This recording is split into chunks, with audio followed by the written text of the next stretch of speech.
Deixa eu colocar aqui com urgência o nosso Américo Martins na conversa, porque ele está acompanhando a agenda do presidente da República, Lula, também na Índia. A comitiva do presidente Lula, provavelmente, Américo, esse assunto vai repercutir por aí também, porque nos diz respeito. Afeta também o Brasil, que foi tarifado por Donald Trump. Conta.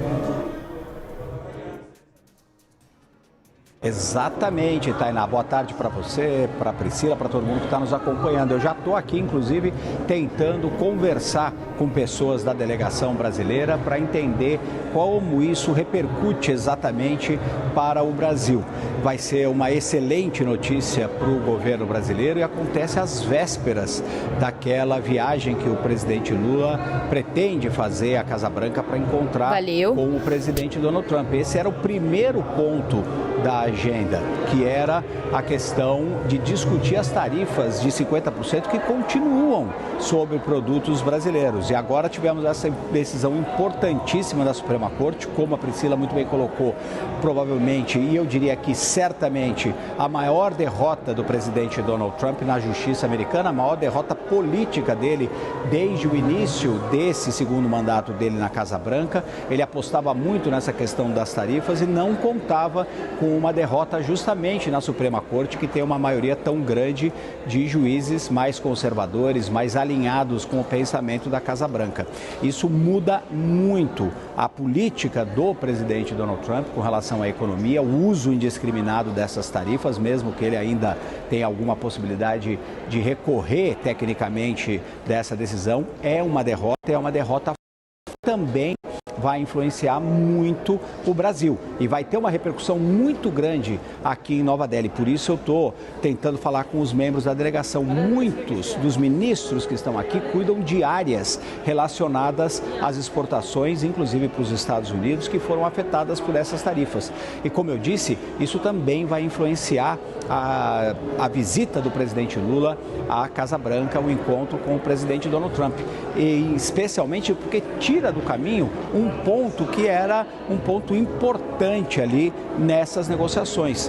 O Brasil tem muitos pontos para discutir com o presidente Donald Trump. O presidente Lula tem falado sobre isso. Disse hoje, numa entrevista que acabou de ser transmitida aqui pela TV indiana sobre esse assunto, ele disse que queria ir à Casa Branca, tinha muitos pontos a discutir com o presidente Donald Trump, questões multilaterais, questões relacionadas à reforma das instituições, mas o primeiro ponto era certamente a discussão das tarifas, que ainda são aplicadas sobre uma boa parte das exportações do Brasil para os Estados Unidos. Depois disso é que viriam outros pontos, como, por exemplo, a proposta do Brasil para combater o crime organizado junto com os Estados Unidos, questões relacionadas ao hemisfério, a questão, inclusive, da faixa de Gaza. Mas as tarifas eram um dos elefantes na sala nessas conversas entre o presidente Trump e o presidente Lula. Inclusive, precisamos lembrar, né, Tainá, que foram essas tarifas, a aplicação dessas tarifas,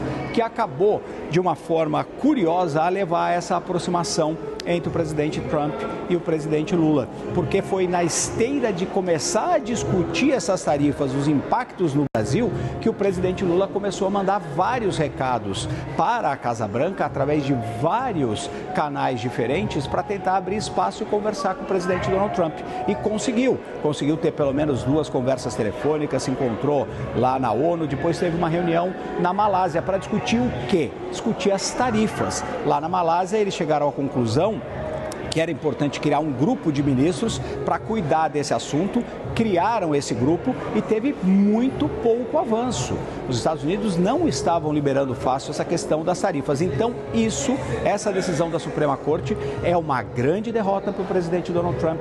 Vai ter um impacto muito grande na política econômica externa e interna do presidente Donald Trump e vai sim afetar as negociações com o Brasil de uma forma positiva, porque, em primeiro lugar, de uma forma forma positiva, porque retira da sala esse ponto que é um ponto de conflito ali entre os dois lados, mas que permitiu essa aproximação. Então, eu vou ainda levantar mais dados aqui, Tainá, assim que eu tiver eu trago, mas a avaliação, em princípio, é que isso é muito positivo, obviamente, para o Brasil, inclusive nessa questão das conversas entre o presidente Lula e o presidente Donald Trump, que devem acontecer, como a gente vem antecipando, provavelmente na segunda metade do mês que vem, em março. Américo, daqui a pouco, bom, fica aí um pouquinho, na verdade eu vou te chamar em instantes, só para complementar a informação que a gente trazia com Priscila Yazbek também, direto dos Estados Unidos. O que ela me contou agora foi sobre essa decisão do juiz-chefe John Roberts, redigindo o parecer da maioria, como eu disse, com o tribunal concordando por 6-3 que as tarifas excediam os limites da lei. Em outras palavras, tinha que ter passado pelo Congresso, foi uma canetada do presidente americano Donald Trump. O presidente reivindica o poder extraordinário de impor unilateralmente, diz o juiz, tarifas de valor, duração e alcance, escreveu o John Roberts nesse despacho, em nome de todo o tribunal. Considerando a amplitude, o histórico e o contexto constitucional dessa autoridade reivindicada, ele deve identificar uma autorização clara do Congresso para exercê-la. Tá aí o ponto central, passou sem a autorização do Congresso.